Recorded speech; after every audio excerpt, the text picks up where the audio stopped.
Welcome back नाजरीन। और बात बड़ी इंटेंस रुख पे चली गई थी, तो थोड़ा सा लाइटर अप करते थे सब्जेक्ट को, थोड़ा सा चीज़ को समझ लेते हैं हम कि अब एक हमने चीज़ डिफाइन कर दी, जो चीज़ आपके रियलिस्टिक जो आपकी चीज़ें दी हुई आपके रिलीजन के हिसाब से उससे अगर अलाइंग ना करे तो वो आपके गैरत का हिस्सा कभी हो ही नहीं सकती।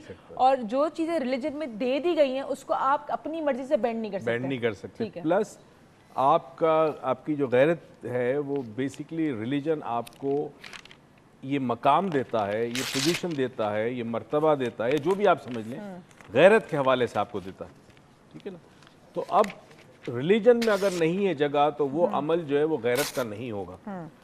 फिर समझा रहा हूँ, कोशिश करें इस बात को समझने की कि गैरत तो बहुत आला चीज़ है। और गैरत, मैंने कहा था ना, पोशाक है, इंसान का जिस्म का लिबास है। बगैर गैरत का इंसान तो बिल्कुल बरहाना है।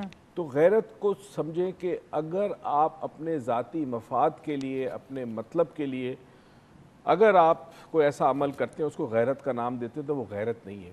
वो गैरत नहीं है। वो गैरत नहीं। हमेशा अपने ज़ाती मफाद को और जो अमल करने वाले हैं उसको अपने रिलीजियस पॉइंट ऑफ व्यू से देखना। मौला अली की वो नहीं आपने एक बताया था एक वाकया कि एक शख्स ने उनके फेस पे स्पिट कर दिया था, देन ही सेड कि मैं अब तुम्हें नहीं मार सकता। वो गुस्से का था। वो गुस्से का था, मतलब उसमें इंसान की ईगो आ जाती है। तो गैरत भी मशहूर वाकया। हाँ, हम भी गैरत को अपनी ईगो मसला बना लेते हैं ना। अगर सेल्फ एस्टीम हो, पॉजिटिव सेल्फ एस्टीम, तो वो गैरत होती है। मगर जो नेगेटिव होती है वो तकब्बुर होता है। बड़ा मशहूर वाकया है, हज़रत अली की एक जंग के अंदर एक दुश्मन को नीचे गिराया और बस अभी कत्ल करने वाले थे कि उसने थूक दिया। तो हज़रत अली उठ गए उसके ऊपर से और उसको कहा मैं अब तुझे नहीं मारूंगा। वो बड़ा हैरान हुआ कि अभी तो तुम मुझे कत्ल कर रहे थे, अब क्यों नहीं मार रहे? उसने कहा तुमने मेरे मुंह पर थूक दिया। क्या हुआ उसमें?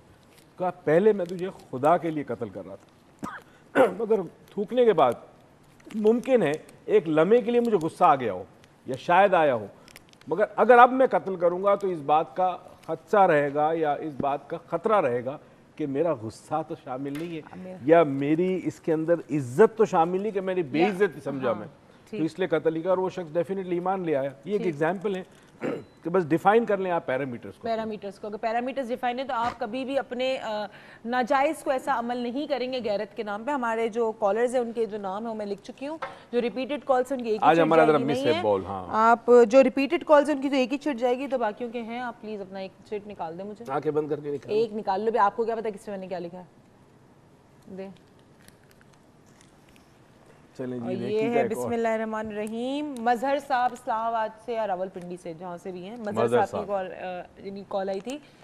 अज़हर साहब, सॉरी अज़हर या मज़र जो है उनका निकला है वाउचर। अपना NIC लेके अब आ जाइएगा फ्राइडे के दिन, और कल भी ज़रूर आइएगा। कल हमारा फ्री लेक्चर है इस्लामाबाद के स्टूडेंट्स के लिए और हमारे व्यूअर्स के। हमने स्पेशली वो लेक्चर रखा है बिकॉज आप लोग बहुत चाह रहे थे हमसे मिलना, बहुत ईमेल्स आ रही थी, बहुत कॉल्स आ रही थी और हमें फील हो रहा था कि इस्लामाबाद को हमने थोड़ा सा डिस्टेंस पे तो दूर है लेकिन दिल से तो दूर नहीं है, तो हम इस्लामाबाद के फिर दिल के करीब जाते हैं और उनसे मिलते हैं।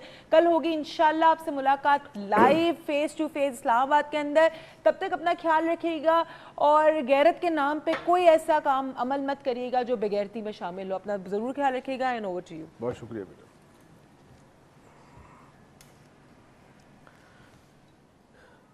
गैरत के हवाले से बहुत सारी कहानियां हैं। आप भी रोज़ आए दिन देखते रहते हैं, टीवी पे आते हैं किस्से, और आपको पता चल जाता है कि ये जो अमल किया गया है ये गैरत नहीं थी, इंसान का ज़ाती मफाद और उसका मकसद उसमें शामिल था।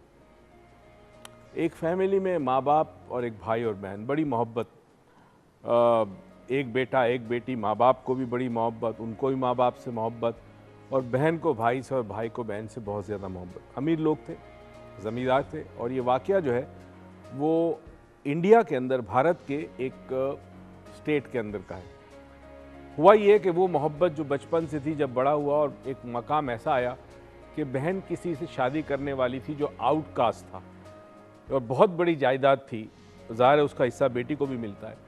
तो भाई ने ये कहकर अपनी बहन को कत्ल कर दिया कि ये हमारी गैरत का सवाल था कि हमारी बहन किसी आउटकास्ट में या किसी और कास्ट में कैसे जाके शादी कर सकती है।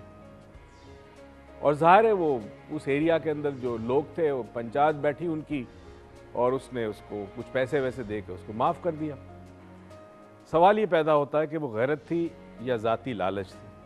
बहुत सारे केसेस में अगर हम प्रूव करें तो हमें पता चलेगा कि असल में हमारी बेगैरती है, जिसको छुपाने के लिए हम गैरत का लिबादा ओढ़ लेते हैं। गैरतमंद आदमी सखी होता है, गैरतमंद आदमी रहमदिल होता है, गैरतमंद आदमी देने वाला होता है, गैरतमंद आदमी बहादुर होता है, गैरतमंद आदमी ना जुल्म बर्दाश्त करता है, ना किसी पे जुल्म होते हुए देखे तो बर्दाश्त करता है, मजलूमों का साथी होता है, ज़िंदगी वक़ार के साथ गुजारता है, चलता है मगर ये जानता है कि ज़मीन पर जो चल रहा है एक दिन उसको उस ज़मीन के नीचे जाना है, वही उसकी असल जगह है। वो तकब्बुर के साथ नहीं रहता, वो एहसान करता है तो कभी एहसान नहीं जताता किसी से, बड़ों की इज्जत करता है, छोटों से प्यार करता है। असल में गैरत ही डिफ़ाइन करती है इंसान को कि उसने ज़िंदगी किस तरह गुजारनी है।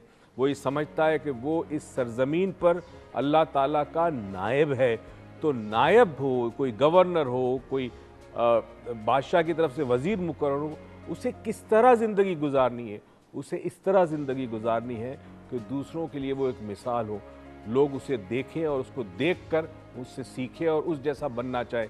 इस दुआ और उम्मीद के साथ कि परवरदिगार आपको ज़िंदगी में बेतहाशा खुशियाँ दे, तौफीक दे के खुशियाँ दूसरों में बांटे। पाकिस्तान पाइंदाबाद।